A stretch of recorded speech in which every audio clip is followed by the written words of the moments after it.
ఏ మంచి పని చేయాలన్నా, ఏ కార్యక్రమం మనం మొదలు పెట్టాలన్నా మొదటగా పూజించేది వినాయకుడు. ఆ వినాయకుడి జననం ఎలా జరిగింది అనేది మన చిన్నారులు నాటిక రూపంలో మనకు తెలియజేయబోతున్నారు. చూసి ఆనందించండి.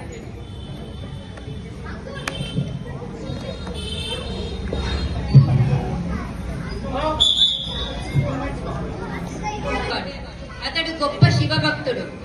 అతడు శివుడు ఎప్పుడూ తనతోటే ఉండాలని అనుకొని శివుని కోసం ఘోరమైన తపస్సు చేశాడు. శివుడు అతని తపస్సుకు మెచ్చి ప్రత్యక్షమై ఏమి వరము కావాలని కోరగా నాతోనే ఎప్పుడు ఉండమని చెప్పి కోరాడు. శివుడు తదాస్తు అని అతని ఉదరంలో ఉండిపోయాడు. శివుని జాడ కానరాక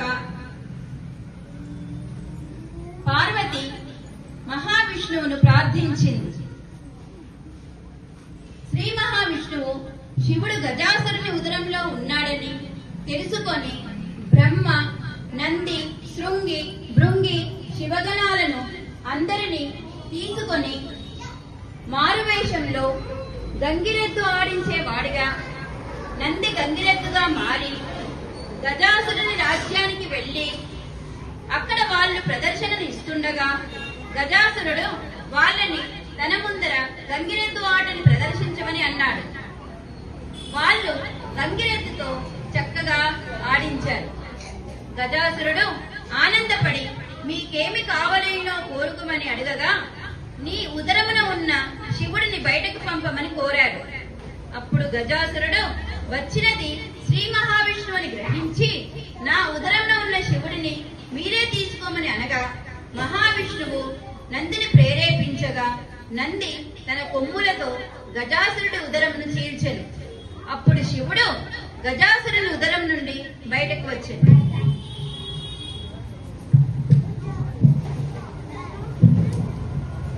దేవతలందరూ ఆనందంతో ఎవరి గృహములకు వాళ్ళు వెళ్ళిరి.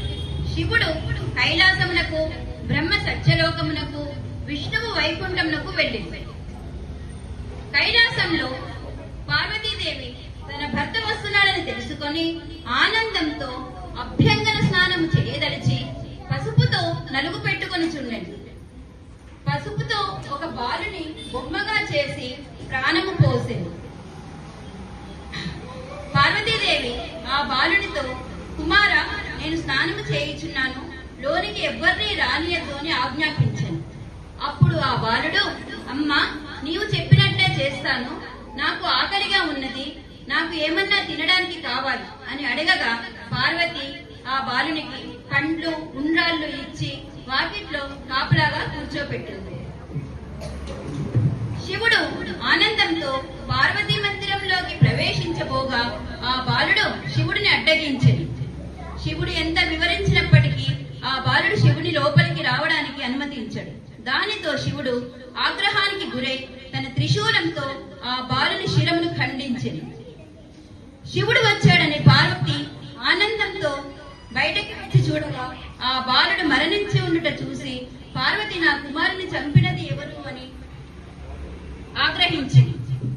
అప్పుడు శివుడు ఈ బాలుడు ఎవరు అని అడగగా పార్వతి జరిగిన వృత్తాంతము శివునికి చెప్పి ఆగ్రహంతో నా కుమారుని బతికించకపోతే ఈ భూమండలమంతా దహించి వేస్తానని, నా కుమారుడు నాకు కావాలి అని అంటుంది. అప్పుడు శివుడు ఆమెను ఓదార్చి తన గణాన్ని పిలిచి దక్షిణ దిక్కుగా తలపెట్టి ఉన్న ఏ ప్రాణి అయినా సరే ఆ ప్రాణి శిరమును ఖండించి తీసుకురమ్మని చెప్పగా దక్షిణ దిక్కుగా తలపెట్టి నిద్రిస్తున్న గజాసురుని అతని అనుమతితో శిరమును ఖండించి తెచ్చి శివునికి ఇవ్వగా శివుడు ఆ బాలునికి ఏనుగు తలను అతికించి ప్రాణము పోస్తాడు.